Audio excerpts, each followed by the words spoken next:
warahmatullahi wabarakatuh. Perkenalkan, nama saya Nur Hasana dari Fakultas Ekonomi dan Bisnis dan Prodi Manajemen. Saya dari kelas 2A. Di sini saya akan menjelaskan tentang pendelegasian dan pembayaran. Oke, kita langsung saja ke materinya. Pendelegasian adalah suatu kegiatan untuk memberikan suatu wewenang dan tanggung jawab pada orang lain untuk melakukan suatu kegiatan yang mana pihak penerima wewenang harus mampu mempertanggungjawabkan kepada orang yang melimpahkan wewenang. Selanjutnya ada ruang lingkup pendelegasian. Yang pertama itu ada permasalahan dalam pendelegasian. Berbagai masalah yang sering kali muncul dalam hubungan dengan pendelegasian adalah bahwa atasan terlalu banyak menghabiskan waktu untuk mengidentifikasikan pekerjaan dan kemampuan karyawan, namun kurang memiliki waktu untuk melaksanakan pendelegasian. Yang kedua itu ada definisi. Mendefinisikan pendelegasian adalah mempercayakan tugas kepada orang lain, namun tanggung jawab masih di tangan pendelegasian. Ada pula definisi yang lain, yaitu pendelegasian wewenang adalah melibatkan orang lain dan memberikan otoritas dan tanggung jawab untuk melaksanakan tugas tertentu. Dalam implementasi, orang menerima tugas akan bertanggung jawab dan bertindak dalam mengambil keputusan atas nama organisasi atau perusahaan yang mewakilkannya. Oke, di sini ada beberapa manfaat pendelegasian. Yang pertama itu ada kemampuan membesarkan diri dari tugas-tugas lainnya. Yang kedua itu ada pemanfaatan keterampilan khusus karyawan. Yang ketiga itu pemberian pelatih dan pengalaman. Yang keempat itu ada terampil dalam memecahkan masalah. Dan kelima, awal tempat mempersiapkan pengganti sementara. Nah, dan ada beberapa lagi manfaat dari pendelegasian. Selanjutnya kita beralih lagi dengan pendelegasian tugas. Yang pertama itu ada cara efektif mendelegasikan tugas. Delegasi merupakan proses ketika seseorang manajer atau pemimpin memindahkan tanggung jawab atau pengerjaan tugas-tugas tertentu kepada tugas tersebut. Oke, di sini ada beberapa lagi cara agar pendelegasian bisa efektif. Maka berikut ini perlu diperhatikan sejumlah prinsip atau aturan dasar dalam mendelegasikan tugas. Yang pertama itu ada delegasi pekerjaan yang disukai.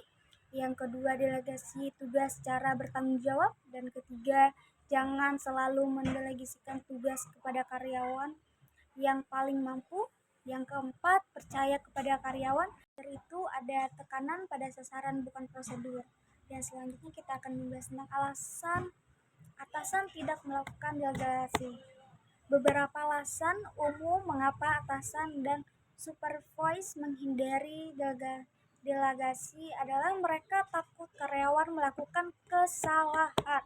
Nah, mereka menganggap pendelegasian memerlukan waktu yang lama. Mereka merasa bahwa menyelesaikan tugas sendiri akan lebih efisien. Menurut pendapat saya, ada beberapa hal yang menyebabkan atasan jarang mau mendelegasikan tugas dan tanggung jawab ke bawahan. Antara lain itu yang pertama, bawahan tidak memiliki cakap atas tugas dan tanggung jawab tersebut. Yang kedua itu ego, pemimpin yang merasa harus menyelesaikan tugas dan tanggung jawabnya tersebut sendiri ini bisa berakibat bawahan tidak berkembang. Nah, yang ketiga, yang terakhir, di mana pemimpin yang pilih-pilih bahwa dalam suatu tugas dan tanggung jawab ini bisa jadi karena dua hal, yaitu pemimpin tahu benar bahwa bawahan mana yang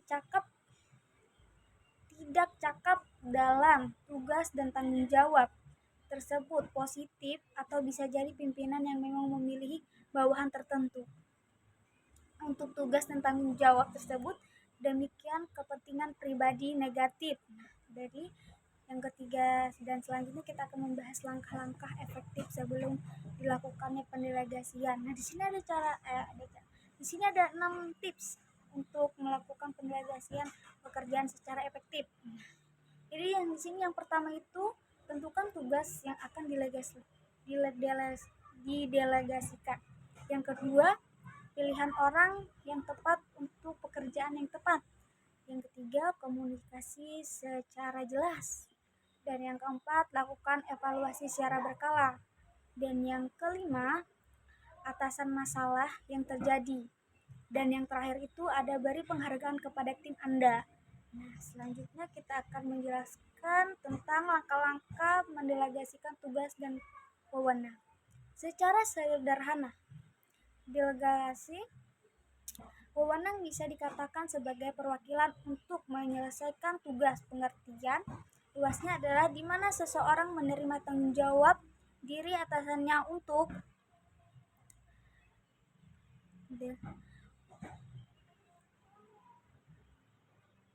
menyelesaikan tugas tertentu. Orang yang menerima tanggung jawab ini biasanya disertai juga dengan orientasi untuk pengembalian keputusan. Nah, jadi delegasi juga membutuhkan pengawasan, di mana hal-hal ini biasanya dilakukan terhadap mereka yang minim pengalaman, tetapi manfaat yang diperoleh dengan menerima tugas tersebut adalah untuk berkembang dalam peran baru. Nah, selanjutnya itu pendelegasian harus diberikan kepada orang yang tepat dan memiliki reputasi baik, sehingga tugas-tugas bisa berjalan sesuai dengan diharapkan. Nah, dalam proses delegasi wewenang dianggap lebih efektif karena pimpinan akan fokus terhadap tugas yang urai. Oke, kita di sini ada cara melakukan delegasi wewenang. Yang pertama itu menentukan tugas wewenang yang akan didelegasikan. Nah, yang kedua itu memiliki karyawan yang sesuai untuk menjalankan tugas tersebut. Nah, yang ketiga ini memberikan instruksi yang jelas dan efektif. Yang terakhir itu memantau pelaksanaan tugas secara berkala dan memberikan feedback. Selanjutnya kita akan menjelaskan mungkin ini terakhir dari penjelasan tentang pendelegasian tugas, di mana yang terakhir itu tentang proses pelaksanaan delegasi. Nah, jadi atasan yang mendelegasikan sebuah pekerjaan untuk diselesaikan oleh karyawan, sedangkan membangun relasi untuk mencapai tujuan. Membiarkan budaya ini akan meningkatkan kemampuan serta banyak pekerjaan yang dapat diselesaikan dengan efisien. Tujuan inti juga akan lebih mudah dicapai dengan melakukan delegasi wewenang. Berikut adalah tentang peran pendelegasian. Nah, jadi di sini pendelegasian sebagai pendukung karir atasan. Di mana pendelegasian sebagai pendukung karir atasan adalah strategi manajemen memungkinkan seseorang atasan menyerahkan sebagai tanggung jawab kepada bawahannya untuk membantu dalam mengembangkan karir mereka. Ini dapat dilakukan dengan memberikan tugas-tugas yang menantang, memberikan pelatihan, dan mengembangkan serta memberikan kesempatan untuk mengambil inisiatif dalam proyek-proyek yang relevan dengan tujuan karir mereka. Oke, selanjutnya dalam konteks ini ada beberapa hal yang perlu dipertimbangkan. Yang pertama itu ada klarifikasi tujuan karir, yang kedua penugasan tugas yang relevan, yang ketiga pelatihan dan pengembangan, dan yang keempat itu mendukung yang memberikan umpan baik. Yang terakhir itu ada memberikan kesempatan untuk mengambil inisiatif.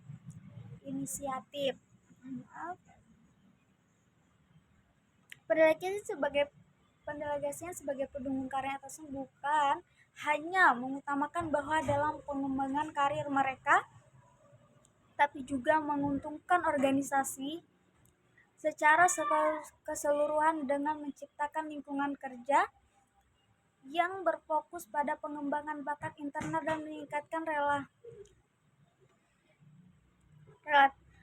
retensi karyawan. Oke, selanjutnya kita membahas tentang pendelegasian sebagai sebuah metode pelatihan. Kita akan menjelaskan pendelegasian sebagai sebuah metode pelatihan yang efektif. Nah, di sini ada pendelegasian ketika dilakukan dengan baik bisa menjadikan metode pelatihan yang sangat efektif. Ini melibatkan memberikan tanggung jawab dan kekuasaan kepada anggota tim atau bawahan sehingga mereka memiliki kesempatan untuk tumbuh berkembang dalam perusahaan mereka. Beberapa alasan mengapa pendelegasian efektif sebagai metode pelatihan termasuk yang pertama itu ada meningkatkan keterampilan, yang kedua itu ada pemberdayaan, dan yang ketiga itu ada pengembangan kepercayaan, dan keempat efisien, dan yang terakhir itu ada pengembangan kepemimpinan. Oke, namun penting untuk diingat bahwa pendelegasian harus dilakukan dengan bijaksana. Pimpinan perlu memastikan bahwa mereka memberikan arahan yang jelas, mendukung anggota tim atau bawahan, dan setiap untuk memberikan bimbingan jika diperlukan. Selain itu, delegasi harus seimbang, memperhitungkan kemampuan dan kepastian individu serta memastikan bahwa beban kerja tidak terlalu berat bagi siapapun. Selanjutnya kita akan menjelaskan tentang profit characteristics pendelegasian. Pendelegasian adalah proses di mana seseorang memberikan tanggung jawab atau wewenang kepada orang lain untuk melaksanakan tugas atau mengambil keputusan. Berikut ada beberapa karakteristik yang penting dalam delegasi. Yang pertama itu klarifikasi tujuan, yang kedua itu pemilihan yang tepat, ketiga wewenang yang diberikan, dan keempat itu batasan yang jelas, dan yang kelima komunikasi yang efektif, pemanfaatan dan pengawasan, dan yang ketujuh memberikan penghargaan dan umpan balik, dan yang ke-8 itu evaluasi dan pembelajaran. Nah, dengan memperhatikan karakteristik ini, pimpinan dapat meningkatkan efektivitas delegasi dan mengoptimalkan pemanfaatan sumber daya manusia dalam organisasi. Oke, selanjutnya kita akan ke selanjutnya. Pemberdayaan karyawan akan berhasil dengan baik apabila organisasi berhasil menanamkan kesadaran diri setiap manajer bahwa karyawan adalah sesama manusia pada dasarnya baik. Birokrasi membunuh inisiatif. Manajer adalah orang yang menyediakan pelatih, teknologi, dan dukungan bagi karyawan, dan yang terakhir itu nilai-nilai kejujuran dan kerendahan hati dan harus diunjung tinggi. Di sisi lainnya dalam diri karyawan juga harus diyakinkan bahwa pemberdayaan karyawan hanya dapat diwujudkan berdasarkan kepercayaan yang tumbuh dari dalam diri manajer terhadap karyawan. Selanjutnya, kepercayaan manajer tumbuh oleh karena kompetensi yang dimiliki karyawan, dan di samping ini kepercayaan manajer tumbuh karena karyawan memiliki nilai-nilai kejujuran, keberanian, integritas, kesabaran, dan mental yang kuat. Nah, jadi itu saja materi hari ini yang bisa saya jelaskan mungkin. Jadi sekian dari materi saya, mungkin video saya fokus dengan laptop saya, dikarenakan saya juga belum hafal dengan materi saya yang saya bawa, bukan ya, belum hafal dengan materi saya yang bawakan, dan uh, mungkin banyak kekurangan. Mungkin saya mohon maaf dengan kebanyak kekurangan ini, dan mungkin sekian dari saya hari ini. Terima kasih. Wassalamualaikum warahmatullahi wabarakatuh.